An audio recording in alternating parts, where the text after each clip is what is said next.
From Daily Forex, this is Chris taking a look at the US dollar against the Swiss franc. Interesting setup here because the US dollar has plunged a bit against the Swiss franc during the trading session on Wednesday, but has popped back up above the 200-day EMA. So I have to ask questions here.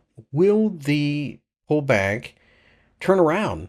I do see that the US dollar is getting hammered against almost everything out there, but let's be honest, this is a Swiss franc. That's an entirely different animal because of how Switzerland is behaving, at least the Swiss National Bank. So, with that, I think you need to look at this in its own light, not necessarily US dollar down everywhere. If we can break above the top of the candlestick, there is the possibility that we get a bit of a bounce towards the 0.90 level. On the other hand, though, if we were to break down below the bottom of the candlestick, then I think at that point we're well below the 200-day EMA. We've even reiterated the ugliness of the trend, and at that point I would expect the US dollar to start falling.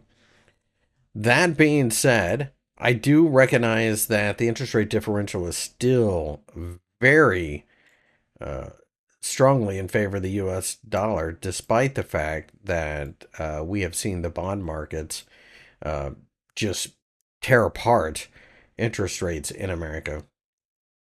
All things being equal, though, I do think that the markets are trying to price in a lot of interest rate cuts in America that might be a little overdone. We'll just have to wait and see.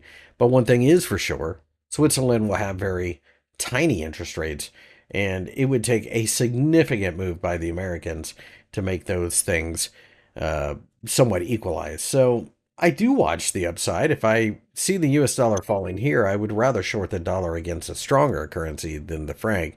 But this is a good indicator chart, if nothing else.